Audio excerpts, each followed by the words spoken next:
Hi guys. So we're still continuing today with a discussion about life and death issues in the field of bioethics, um, and I want to talk more about this issue of dying, um, and I want to take you back um, to the early 2000s. There was a case in Florida of a woman by the name of Terry Schiavo. And Terry, in the late 1990s, I forget exactly what year it was, but in the late 1990s, she had um, I think it was an electrolyte imbalance of some type that caused her to have a stroke. She was found unresponsive and had been without oxygen to her brain for a long period of time. And as a result of the oxygen being deprived, well, let me back up. She was rushed to the hospital. Um, they were able to save her life, um, and but as a result of her brain being deprived of oxygen, she was found to be eventually determined to be in a persistent vegetative state, sometimes called PVS.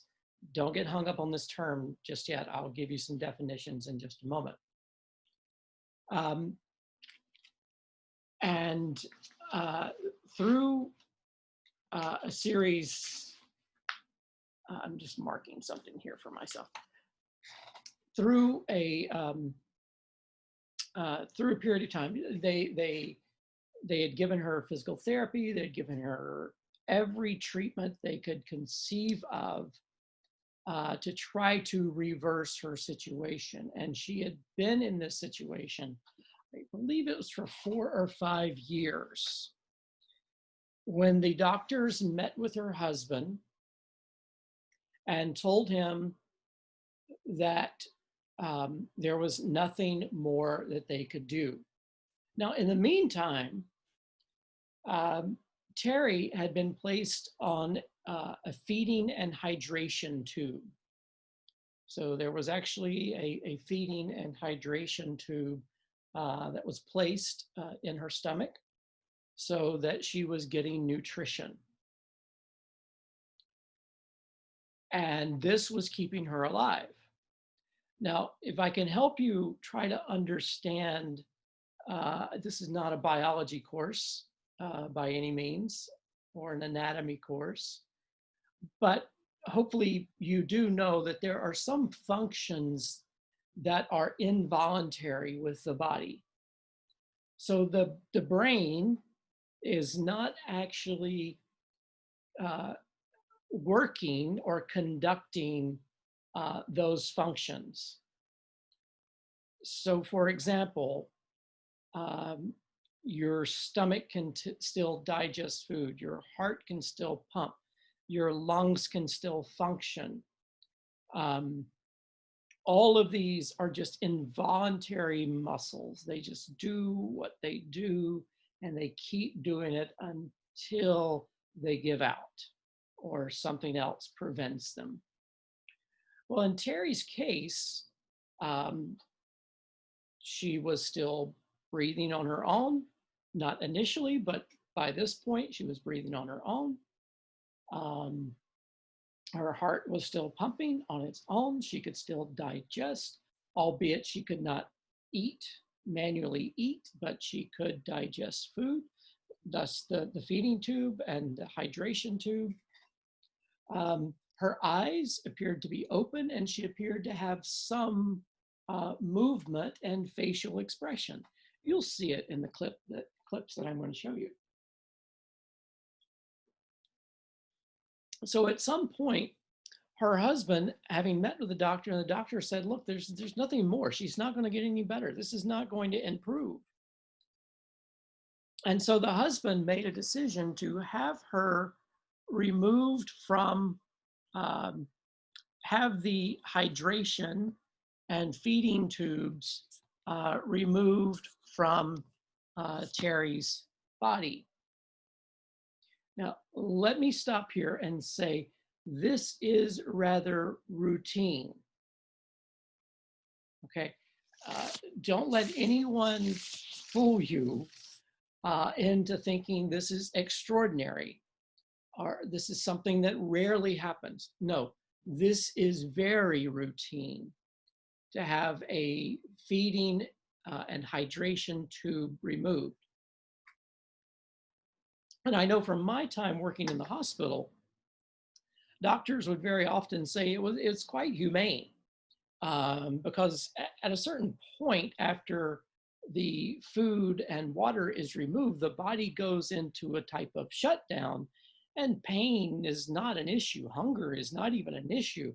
In fact, if you've even gone without eating for a period of time, you know after a certain point you get weak, you can hardly go, but there's no hunger, there's no desire for food that's overwhelming in that way. And so Terry's husband made the decision to have the feeding tube removed. Terry's parents, however, thought this was wrong. They thought that their daughter could improve and could respond. And so they went to court to get an injunction against Terry's husband to leave the feeding tube in place.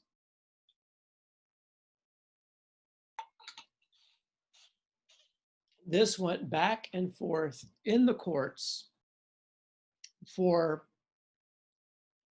actually several years. The Florida legislature passed a law on behalf of Terry Schiavo called Terry's Law that said that the governor could restore the feeding tube.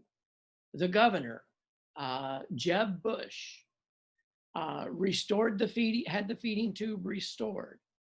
The state Supreme Court ruled that the law was unconstitutional. The feeding tube was removed.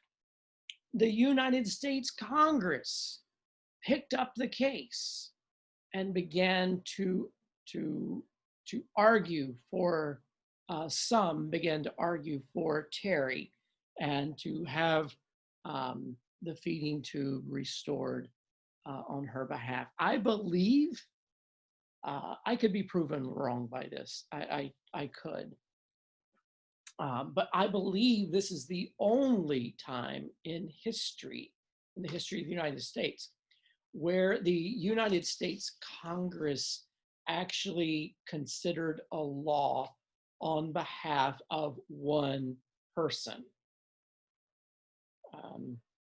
Now, my recollection is it never was made into law, but they were considering this as a potential law to save Terry. This garnered so much media attention in the early 2000s. It was on Oprah. It was on the evening news every day. Talk shows. Everyone was talking about Terry Schiavo. It even became so much of a topic that it crossed over into pop culture. Now, something is on everyone's mind when it crosses from the news and academia into a discussion about or into an element of pop culture. So, a lot of people will say they know they've made it when they've been parodied on Saturday Night Live. Well, in this case, uh, Terry's case was picked up by the comedy series Family Guy. And Family Guy even did, and I think it was an opening, I'm not sure if it was an opening or what, on Terry Schiavo. I've included that as one of the clips. You might find it offensive. I don't show it to be offensive. I show it because I wanted you to see how that was picked up by popular culture. And that's how much people were talking about Terry Schiavo at this point in US history about 15 years ago. Now, eventually, Terry's husband prevailed, and he was able to remove the feeding tube. Terry and hydration.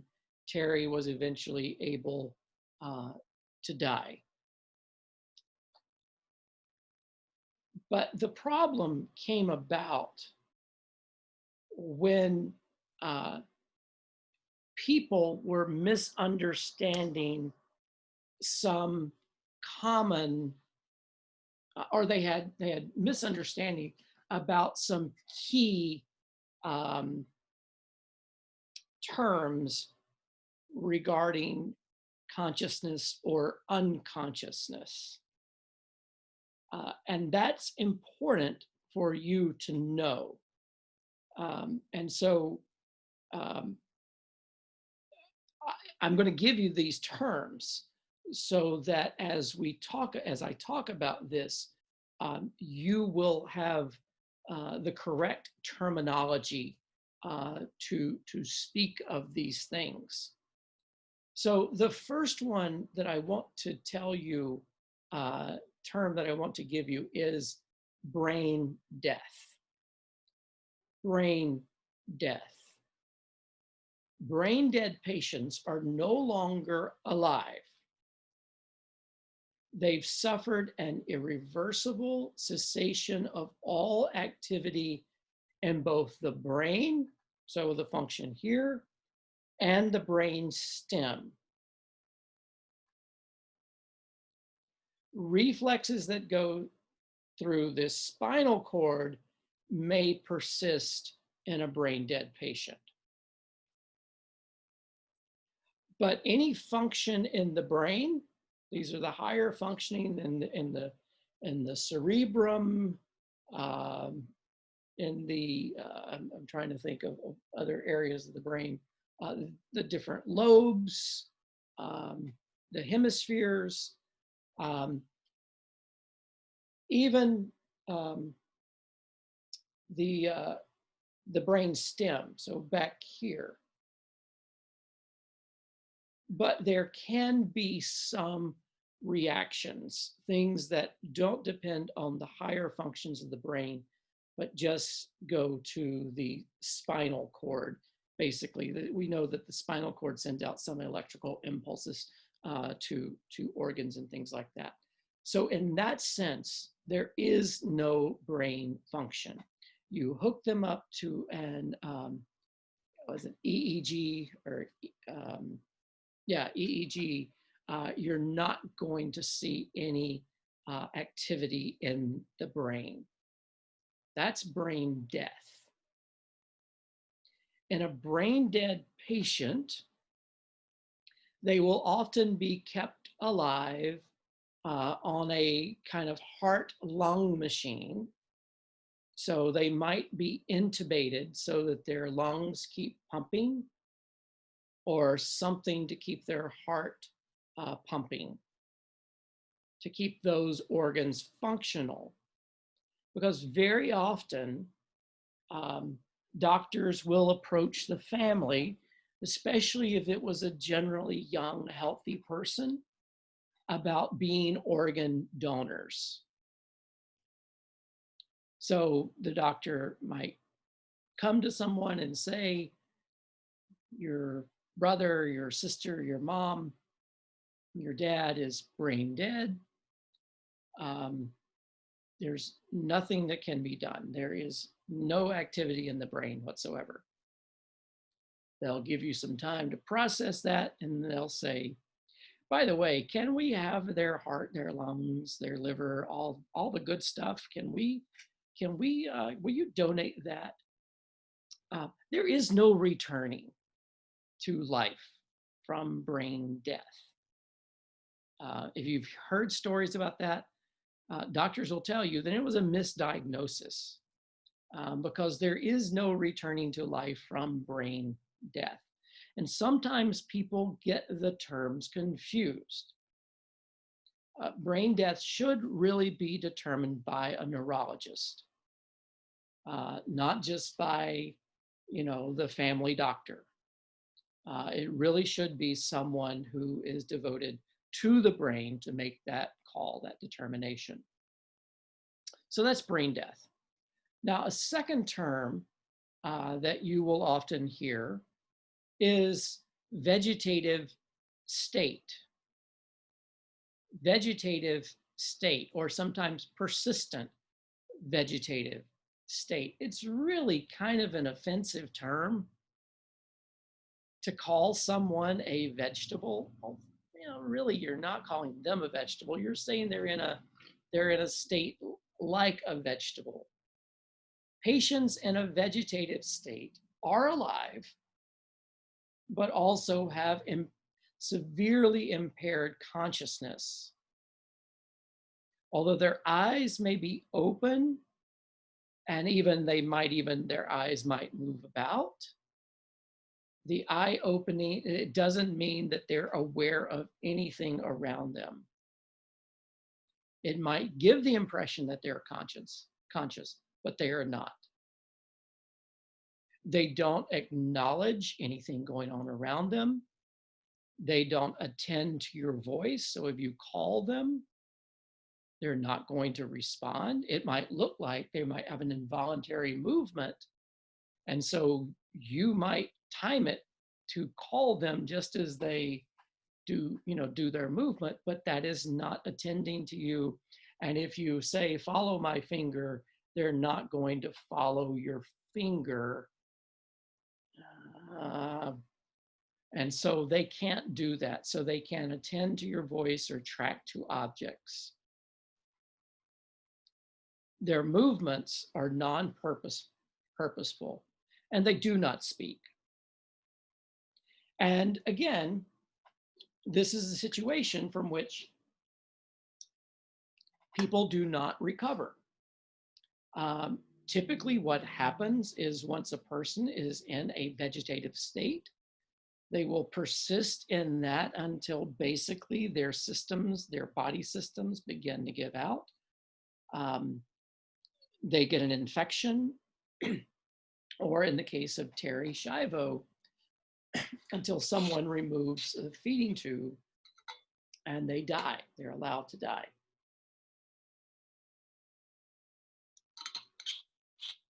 This is, by the way, considered passive euthanasia. So you're not doing something to actively take a life. You're removing something that is sustaining life and allowing someone to die.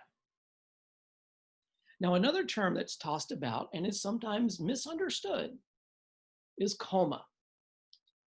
Patients in a coma are alive. Their eyes might be closed. They might have a depressed consciousness. They have all the functions of their brain.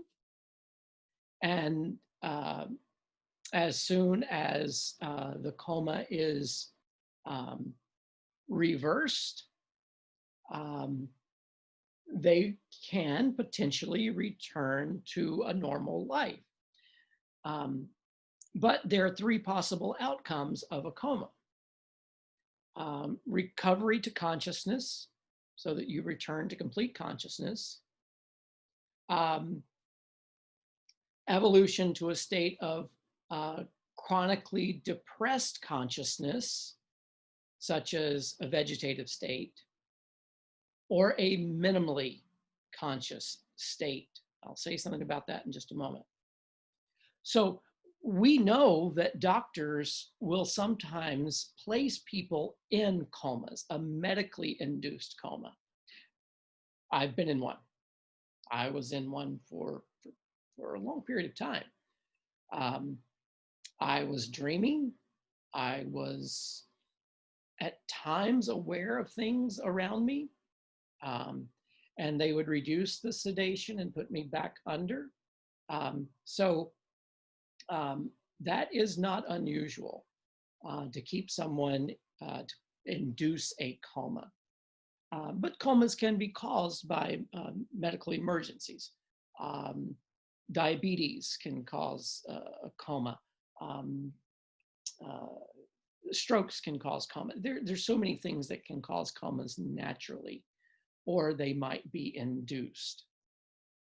So the different options are someone might come out of a coma. They might continue to deteriorate to the point of becoming in a vegetative state, or they might just become minimally conscious. These are patients who are alive, but they have severe alterations in their consciousness, such that they might intermittently be more aware, but then go back out. Now, what we know for certain is that these patients are not brain dead, nor is a coma necessarily a vegetative state. It might become a vegetative state, but it is not, a coma is not and should not be confused with a vegetative state. But for our purposes, we're really talking about three states of a person's awareness. One is brain death, where there is no brain function. Two is vegetative state, where there is minimal brain function so that organs continue to function. A person's eyes might be open. They might even move around, but they are not aware of their surroundings. There is no meaningful interaction or awareness of their surroundings. And then coma. Coma where potentially a person can fully recover from a coma. And so when we're talking about Terry Schiavo, what we are talking about there was someone who was in a persistent vegetative state, and the doctors were authorized to remove the feeding and hydration that would have sustained, that were sustaining her. So there are a couple of other things that I'd like to talk about right now, and a couple of other terms. I'm sorry, I don't mean to inundate you with terms, but these are important for our conversation. Other things to consider when we're addressing people who are in persistent vegetative states, comas, brain dead.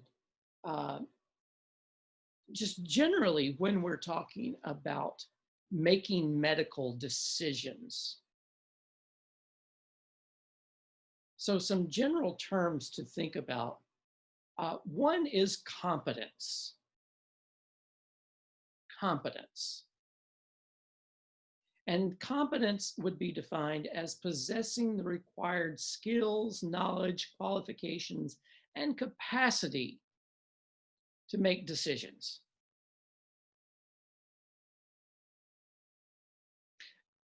Now,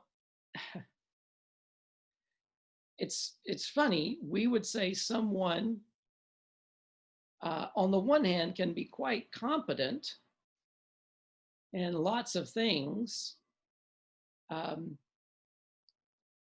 but maybe they are not qualified to make medical decisions for themselves, so they can be declared incompetent.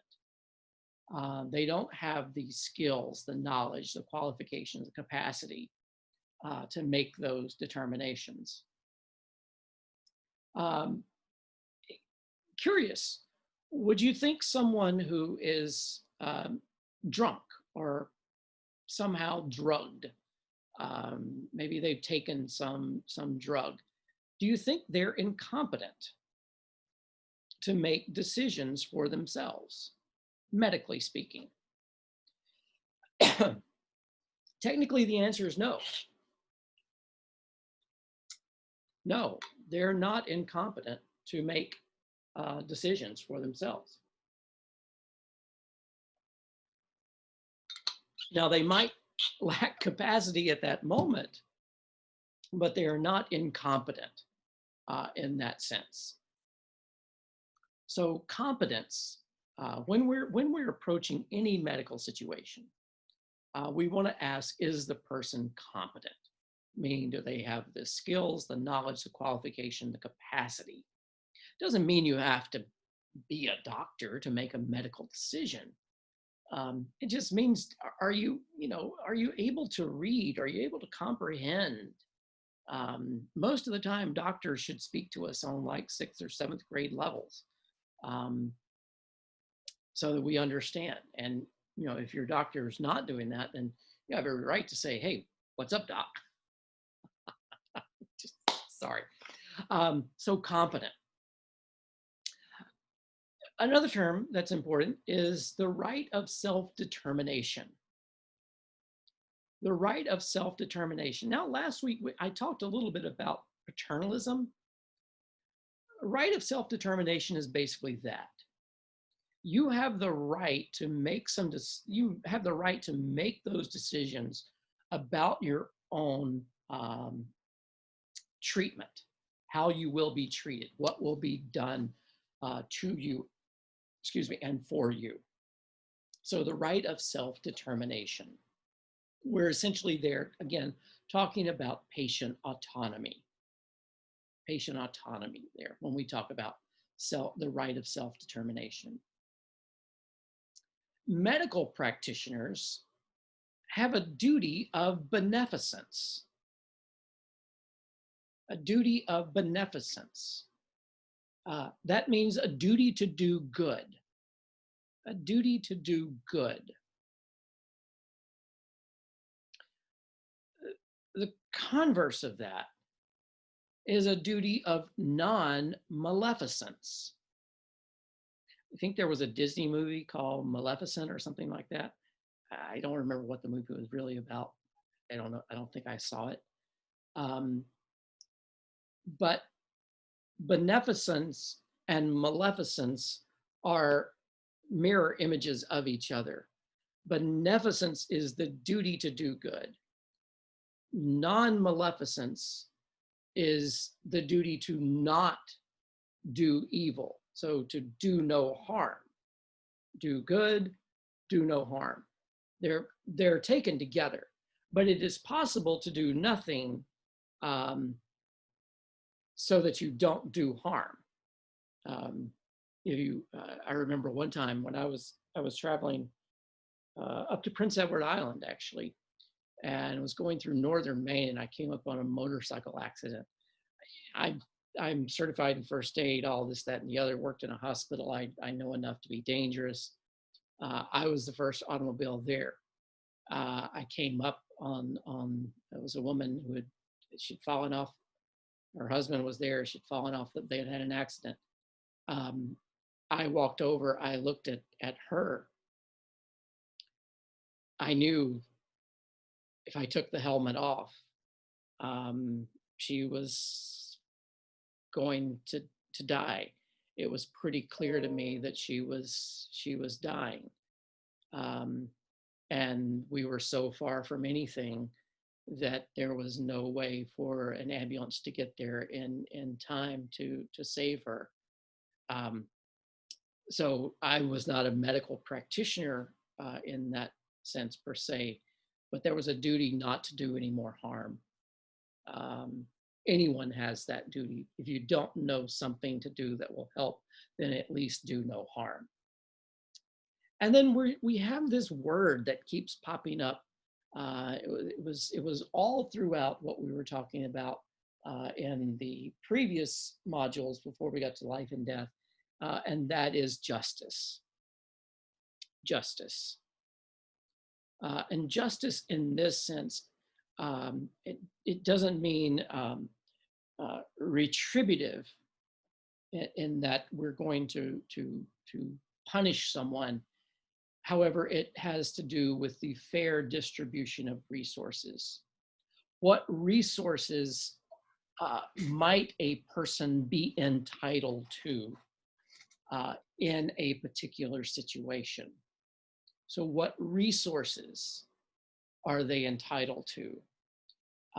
What hospital resources? When we're talking about hospital resources, we're talking about personnel, we're talking about money. Let's just be honest, we're talking about money. And so let me go ahead and go there since we're talking about this.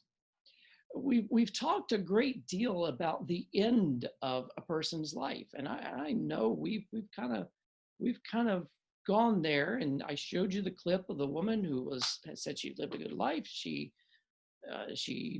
drank the cocktail, she ate the chocolate, and she died. I hope you were brave enough to watch that. But what at the other end of life? What about premature infants? What about infants that are born with significant problems?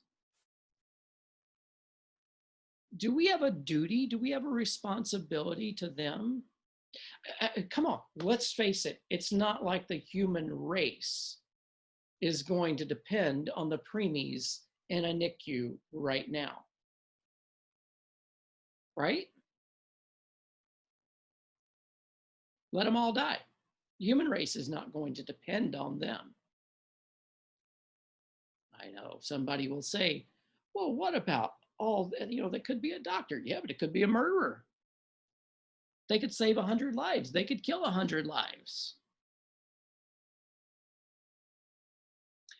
Think about all the resources that go into preserving that life. What if that child never thrives? There used to be a term for when children died in infancy, failure to thrive. What if they just don't? What if we put all of this tens of thousands and hundreds of thousands and millions of dollars go in oftentimes to saving a premature child's life? Is that really a good use of resources? Could those resources be better used somewhere else? At what point should society, a hospital, a doctor, someone else step in and say, we did the cost benefit analysis and it's just not worth it to save this child's life. I know this child is special to you, but it's just, it's the bill is $1 million now. Insurance is never going to pay us back. If we keep this child alive, it's going to be another million in another month. And then we're going to have to pass that, because insurance is not going to pick it up. We're going to have to pass that bill on to every patient that comes into this hospital. It's going to jack up their prices. So I know you love this child and you want this child to live, but say goodbye for everyone's sake. Sounds harsh, doesn't it? Well, I'm going to give you a posting for you a story about baby Tinsley Lewis. And the state of Texas actually stepped in and said, no, this baby can be removed from life support at this point. There's no good from this anymore. and the hospital tried to find a place to send the child. How would you respond if that were your child? Let's take it another step. A woman is pregnant. Do we keep, she's declared brain dead or persistent vegetative state? I don't know, something like that. And she's pregnant. She's in a coma. She's pregnant. Let's just make her brain dead. Make her brain dead. Do we keep her organs functioning so that the fetus continues to grow? Do we force a dead woman to give birth to a child? What do you put on the child's birth certificate? Mother deceased. It's one thing for a living mother to give birth and then die, but your mother is technically dead if she's brain dead. So what do we do with someone like that? These are things, and by the way, I do give you an article on it. These are things I hope you will consider as you're thinking about these issues of life and death.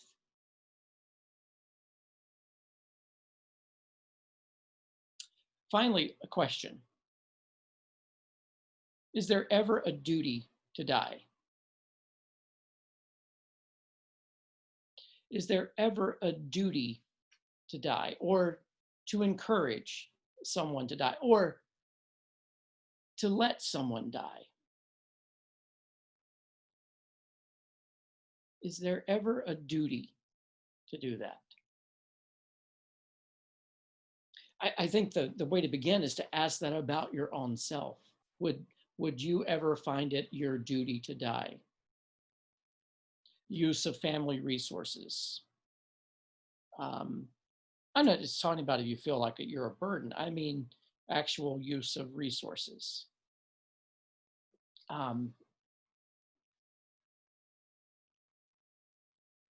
What about someone else in your family? What if someone in your family says, no, I think it's my turn. It's my time to die. I don't think I should keep the family in this situation any longer. I'm going to post an article for you from a previous Archbishop of Canterbury, Lord George Carey. Anglicanism is the third largest branch of Christianity behind Roman Catholicism and Orthodoxy. Anglicanism is the third largest branch of Christians around the world. And this former leader of the worldwide Anglican Communion said that there's sometimes a Christian duty to die. And so I put that out there for you to think about. If there's ever a time where there is a duty to die, would it be the Christian thing, not just Christian thing? Would it be the right thing to say it's time for me to die? A few years ago, there was a